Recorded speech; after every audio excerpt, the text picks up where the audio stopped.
what defines a console? Like, what the fuck? Do you really have to ask that question? Do you really have to ask the question, what defines a console? Yeah, you do now because you have people trying to change the narrative as saying that you buy a console for its special features. Well, that's ridiculous because why would you pay $500 to talk to your friends when you have smartphones? Why would you pay $500 to watch Netflix when you have, you know, a PC, smart TV? Why would you pay a separate $500 for features that's everywhere else? You know what I'm saying? Besides that platform, you buy consoles for the exclusive games, and this generation has proven that God of War has dealt the the death blow in this console war. And when I say it has dealt the death blow, I've heard Xbox gamers say the console war is over. And they say that because, not because, you know what I'm saying, every game Microsoft has put out, you know, Sony has put out better, but Microsoft has been lacking exclusive games. It's gotten to the point that where are their games exclusive? That's is very, very questionable. It's very questionable because you can still play their games on PC now because of what Phil Spencer brought to the table when he was made head of Xbox. So it's questionable about what will define the Xbox, because the Xbox is not doing something that no other platform can fucking do. Oh, well, the Xbox One X has 4K gaming. You have that on the PlayStation 4 Pro and the PC. Nintendo is the only thing that's not playing anything in 4K. And Nintendo has proven time and time again that power doesn't matter. Sony PlayStation has proven that power doesn't matter. Microsoft tried to prove that power doesn't matter, and they dropped the ball on that with the Xbox One. Because instead of them making it just as powerful as the PlayStation 4, they made it underpowered. And it had trouble running games in the beginning of the generation. Then they gave you what they should have given you, which was the Xbox One S, which I think that's what their vision for the Xbox One was from the beginning.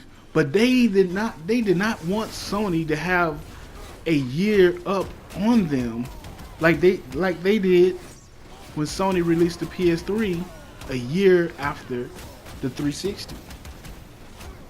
If you look at that era, if you look at that generation,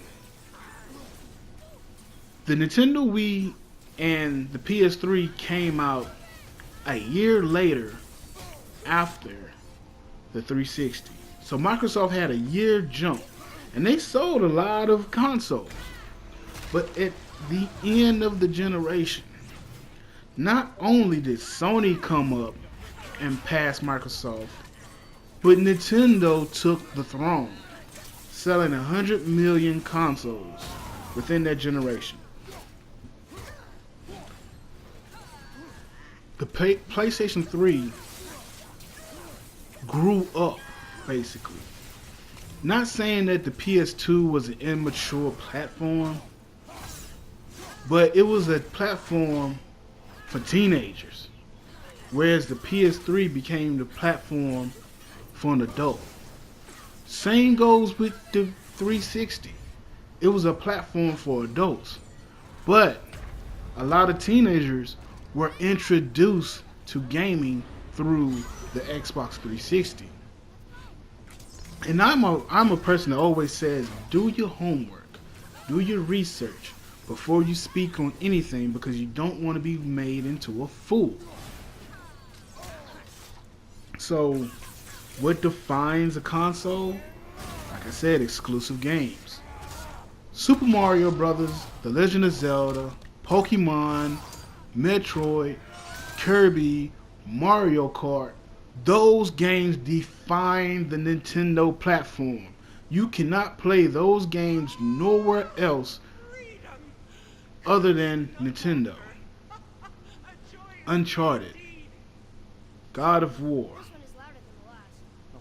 Bloodborne, The Last of Us. Those are franchises you can play only on the PlayStation platform. Now, granted, in the PS2 era, you had third-party exclusives. Why was there third-party exclusives? Well, the PS2 was out before the GameCube and before the original Nintendo. So really, third-party developers didn't have a place to really go besides the PlayStation. You got Devil May Cry, a franchise that's held as one of the best franchises that Capcom has made.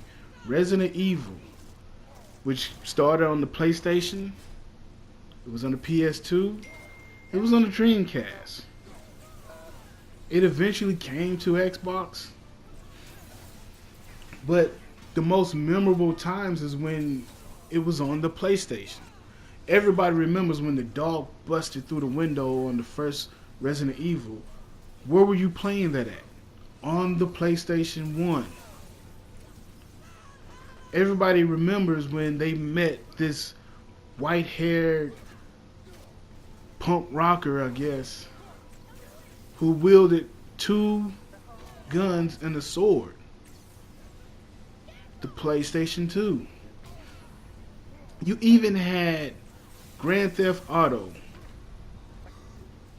basically starting a genre on its own with Grand Theft Auto 3, an open world sandbox games that started on the PlayStation 2. Now granted, Grand Theft Auto 1 and 2 were on the PlayStation and Dreamcast, but it didn't get truly recognized by the masses until the PlayStation 2. God of War started on the PlayStation 2. Metal Gear Solid, even though Metal Gear started on Nintendo, and we're talking about consoles, not PC, consoles. Metal Gear started on Nintendo, but it was reimagined on the PlayStation by a third-party developer. Now, Konami, which has fallen so far from grace, they gave us the very last good Metal Gear Solid game, which was Metal Gear Solid 5 this generation.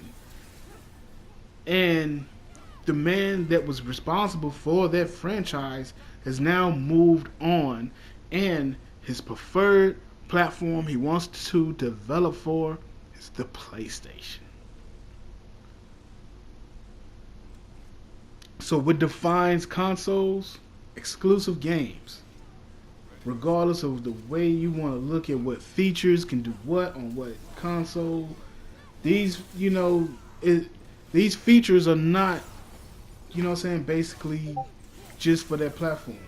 And one fool, idiot, said Black Panther is exclusive.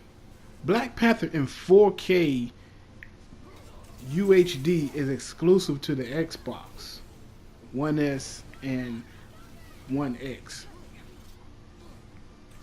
You fool! Black Panther is a fucking movie. If we wanted to watch Black Panther in 4K, all we have to do is buy the digital version and play it through a media app, and it will show in 4K UHD. What app is that, you may say? Well, if you have a smart TV, there you go. If you have Chromecast, Amazon Fire Fire TV box, Apple TV, the updated one, the newest one. All of those show videos, movies in 4K UHD. So that was just stupid. Period. Has Xbox gave its gamers great experiences? Yes, they have. But when was the last great experience? Sea of Thieves and PUBG left a bad taste in Xbox gamers' mouths. PUBG is best played on PC, whereas it's not an early access title anymore. Sea of Thieves might as well be an early access title. Now State of Decay 2, it's not looking too good. And that releases the end of this year. Ask yourself this one question, and this is going to be the end of my video, but ask yourself this one question. When was the last time Microsoft announced that a game has gone gold? When will they announce their next game has gone gold? Will they ever announce this game has gone gold? That's all I want to talk about. That's all I got to say. I'm out. Peace.